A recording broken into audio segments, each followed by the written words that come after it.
Good morning, all of you. I'm a science teacher, and today I'm going to teach you science again.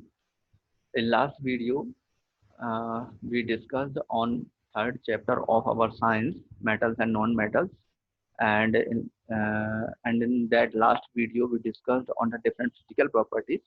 Today we continue with the same chapter from the next topic, chemical properties of metals. Okay, what is the topic? Chemical properties of metals. So I already told you that what is physical property and what is chemical properties. Physical properties are the properties uh, which we can see, feel, and sense. Okay, but the chemical properties. What is the chemical properties that cannot feel or we cannot sense easily? So when two or more elements react, they change their property by the chemical reaction. Chemical properties में क्या होता है, कोई भी दो substance, दो elements आपस में रिएक्ट कर कर केमिकली एक नया कंपाउंड फॉर्म करते हैं, नया सब्सटेंस फॉर्म करते हैं, और उस सब्सटेंस की प्रॉपर्टी पहले के जो सब्सटेंस थे उनसे डिफरेंट होगी। सपोज जैसे हाइड्रोजन से जो हाईली इनफ्लेमेबल होता है, फायर कैच कर लेगा बहुत ही आसानी से, और एंड ऑक्सीजन होता है जो बर्निंग में हेल्प करता है। दोनों ही क्या हो रहे हैं, एक खुद बर्न होता है और एक बर्निंग में हेल्प करता है, पर जब दोनों मिलकर H2O बना लेते हैं तो उनकी प्रॉपर्टी चेंज हो जाती है, वो फायर को एक्सटिंग्विश कर देंगे। ओके, तो हमें केमिकल प्रॉपर्टीज के लिए हमें ये देखना होगा कि जो हमारे सब्सटेंसेस हैं वो अगर रिएक्ट कर रहे हैं, किससे, ऑक्सीजन से रिएक्ट करते हैं तो क्या होता है, अगर वो वाटर से रिएक्ट कर रहे हैं तो क्या होता है, एसिड से रिएक्शन करेंगे तो क्या होगा। So we discuss the chemical properties by these reactions. Okay, so हम कुछ मेटल्स के कुछ मेटल के सैंपल कलेक्ट करते हैं to discuss on our activities: aluminium, copper, iron, lead, magnesium, zinc, sodium. Okay, so first one is what happen when metal are burned in air. क्या होगा जब मेटल्स बर्न होंगी air air की presence में। Okay, हम जानते हैं कि एयर की प्रेजेंस में ही बर्निंग होती है, और वो कैसे होती है, वो एयर से रिएक्शन करती है। मेटल किससे रिएक्शन करेगी, एयर से रिएक्शन करती है। ओके, तो उसकी क्या होती है, बर्निंग होती है। तो इसके लिए कुछ हमने सैंपल कलेक्ट कर लिए हैं, और उस मेटल को हम टोंग के थ्रू होल्ड करेंगे और फ्लेम पर उसको बर्न करते हैं, सभी मेटल्स को।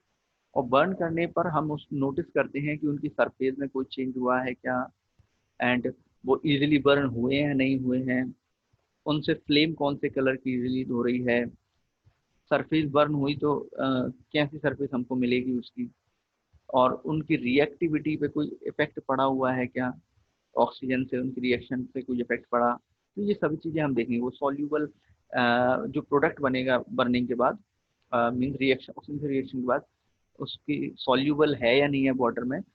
हम after the reaction with the oxygen of reaction with oxygen by these metals, we see how which type of change we see. So we discuss on these properties.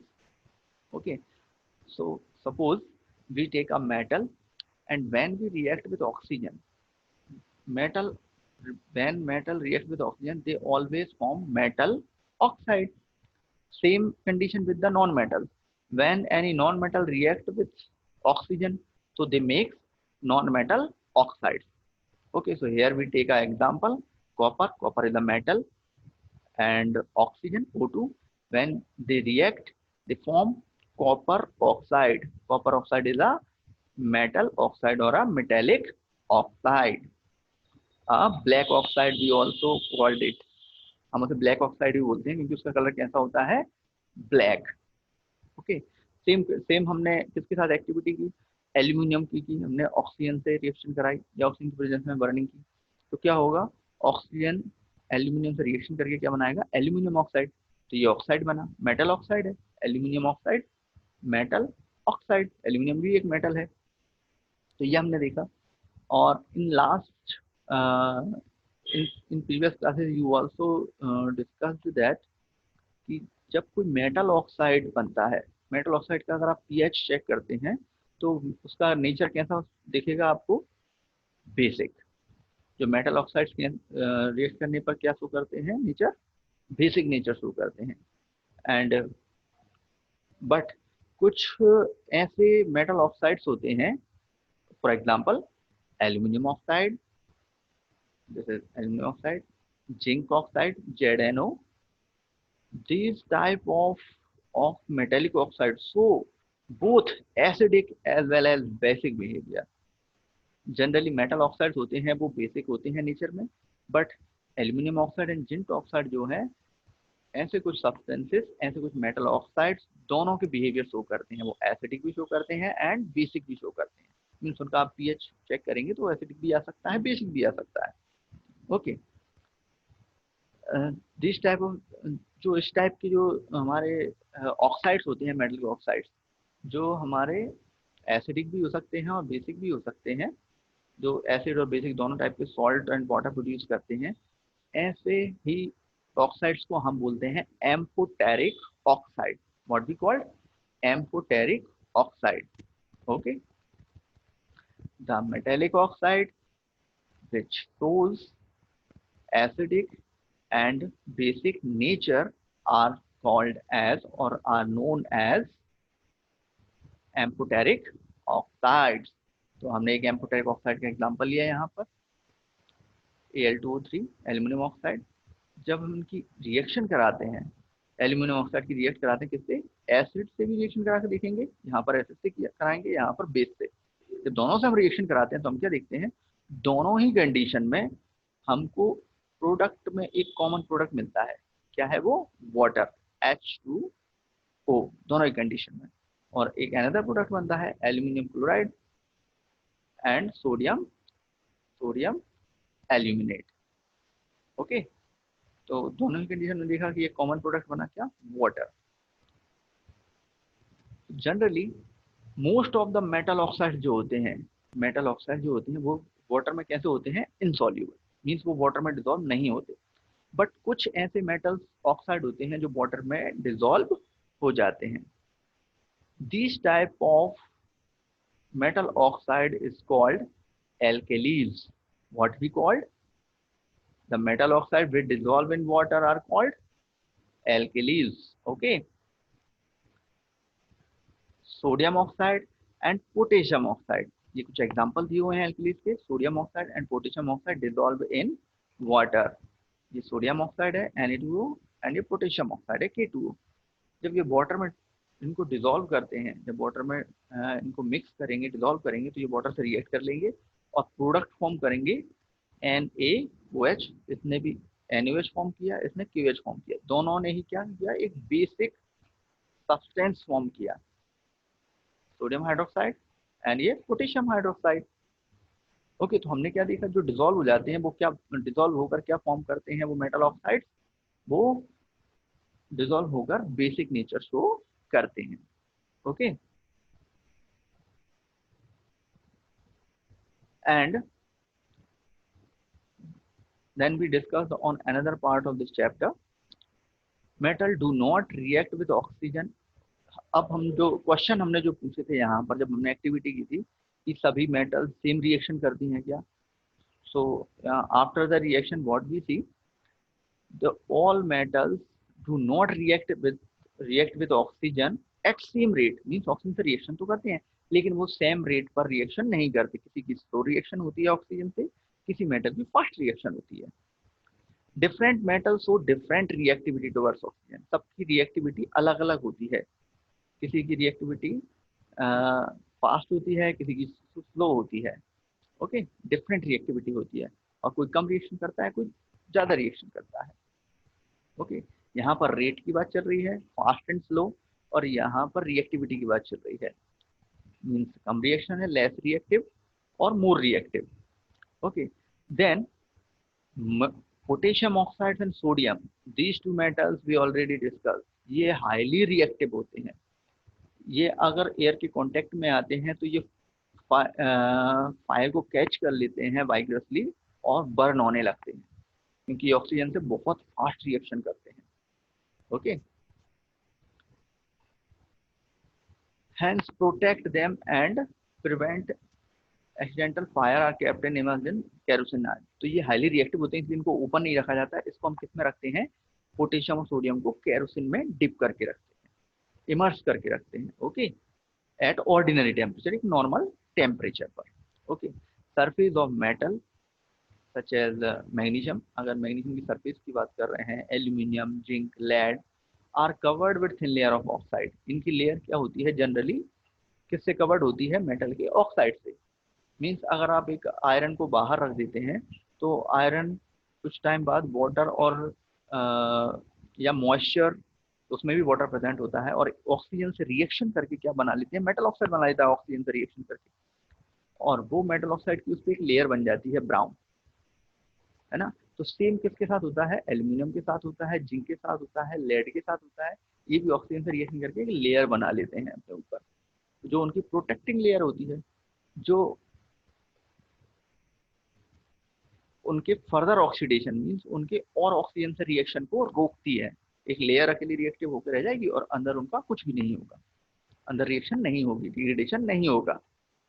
Iron does not burn heating, iron burn नहीं होता heating पर, but जो iron filings होते हैं वो बाइग्रेसली क्या होते हैं, बर्न होने लगते हैं, sprinkled on the flame, means वो अलग दिखने लगते हैं, चमकने लगते हैं बर्नर पर। एंड जो कॉपर होता है, copper does not burn, copper burn नहीं होता, but hot metal is coated with a black colour layer of copper oxide.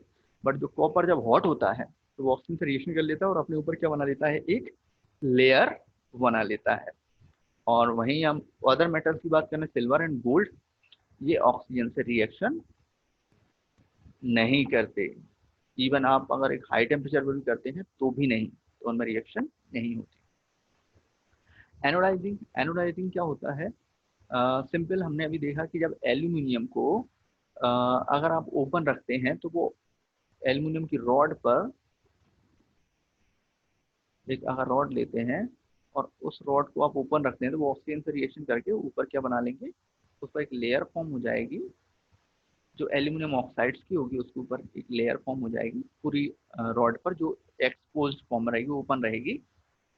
और वो लेयर क्या होती जाएगी, थोड़ी थोड़ी थिक होती जाएगी। लेकिन अंदर जो मेटल वाला जो पार्ट होगा, बाहर की लेयर ने रिएक्शन कर, लेकिन अंदर जो एल्यूमिनियम है उस पर रिएक्शन नहीं होगी। तो ये प्रोटेक्टिव लेयर का भी काम करती है, ये रेजिस्ट करती है।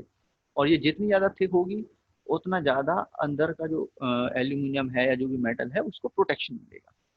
लेकिन इसको एनोडाइजिंग कब बोलते हैं हम, जब हम उसमें इलेक्ट्रिसिटी प्रोवाइड करते हैं, जब हम क्या करते हैं, इलेक्ट्रिसिटी प्रोवाइड करते हैं और ऑक्सीजन गैस रिलीज करते हैं, तो वो एल्यूमिनियम से रिएक्शन करके उसके ऊपर एक क्या बना लेती है, लेयर फॉर्म कर लेती है, ठीक है, प्रोटेक्टिव लेयर, एक लेयर बन जाती है thick.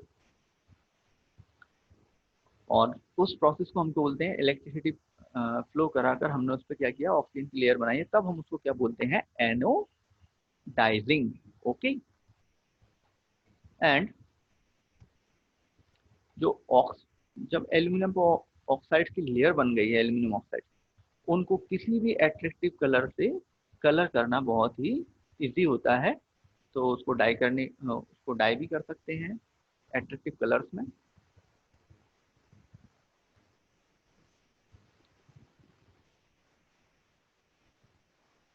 And different things observe in activity 3.9। Sodium, sodium जो होता है वो मोस्ट रिएक्टिव सैंपल है ऑफ मेटल का।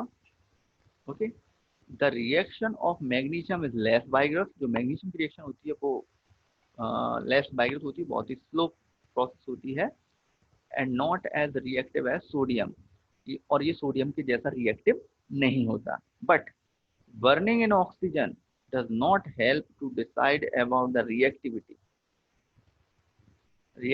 of zinc, copper, lead, iron। लेकिन हम ऑक्सीजन से रिएक्शन कराकर या ऑक्सीजन की प्रेजेंस में बर्निंग करके ये जो मेटल्स हैं, जिंक, आयरन, कॉपर, लेड, इनकी रिएक्टिविटी को हम डिसाइड नहीं कर सकते सिर्फ ऑक्सीजन की रिएक्शन से। तो हम इनकी रिएक्शंस को क्या करेंगे, अदर सब्सटेंस से करके देखेंगे। Let us see some more reactions to arrive at a conclusion about the order of reactivity of these metals.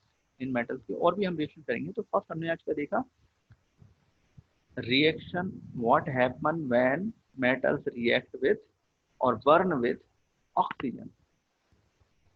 Okay, and tomorrow we start our next reaction, what happen when metal react with water. So from tomorrow we continue. Okay, I hope आप लोगों को समझ में आया होगा. If you find out you can ask. Good luck.